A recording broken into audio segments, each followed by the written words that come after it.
the alumni come forward, I'd like to take this time to recognize and thank a few people who birthed Bella Voce and Sing Out Loud. Without these foundational people, this organization wouldn't exist. When I went to the chapel at St. Mary's, spring of 2006, I thought God was calling me out of creating and teaching music.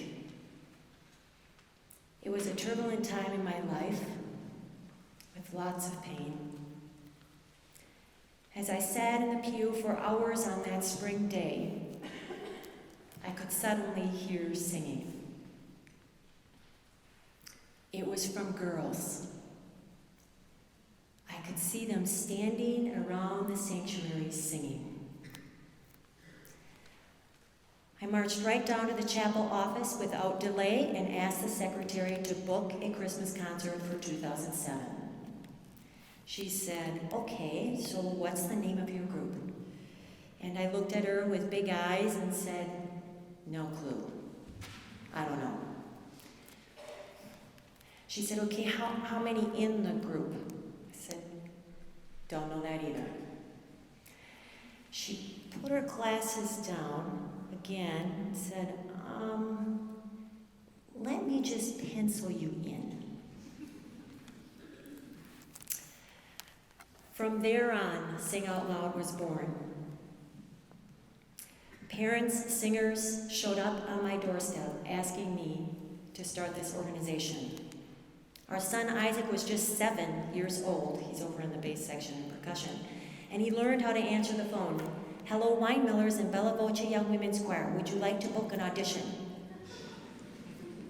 you remember that, Isaac? Yes.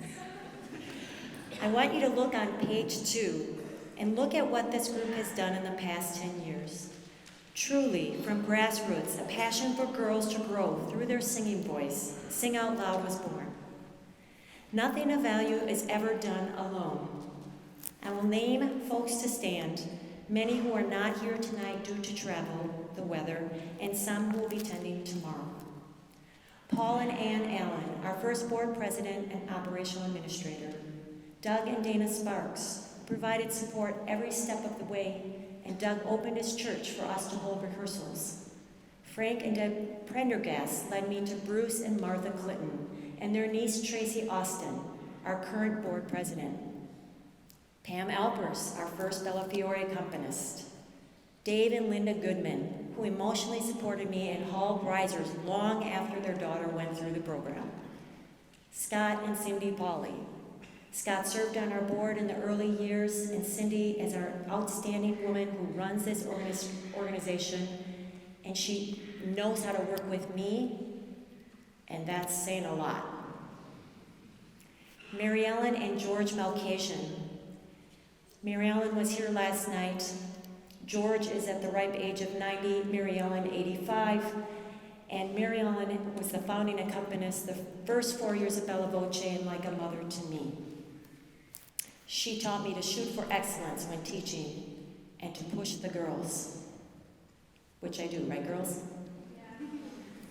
Our current board, Ellie Starks, Heidi Fink, Betsy Singer, Lori Archibald, Tracy Austin, thank you for your continued guidance as we grow and change. And previous board members, thank you. Mark and Debbie Laser. 10 years ago was the most difficult time. Mark and Deb have been counseling and spiritually guiding my husband and I for over a decade.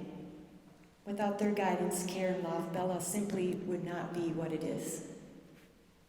To my dad, Richard Krause, for believing me 10 years ago and believing in me always.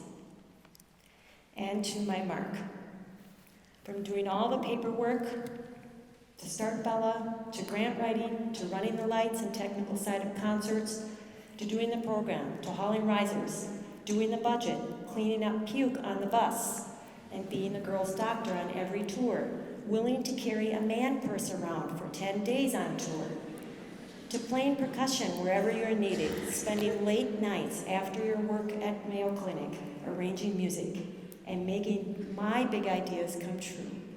You are the backbone and the love of Bella.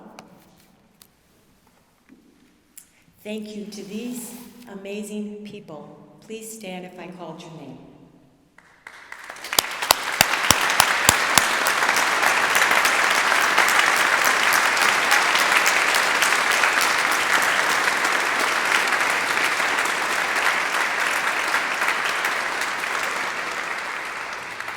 Perhaps you as audience members have people in your life who have changed you for good, and you have never told them or honored them.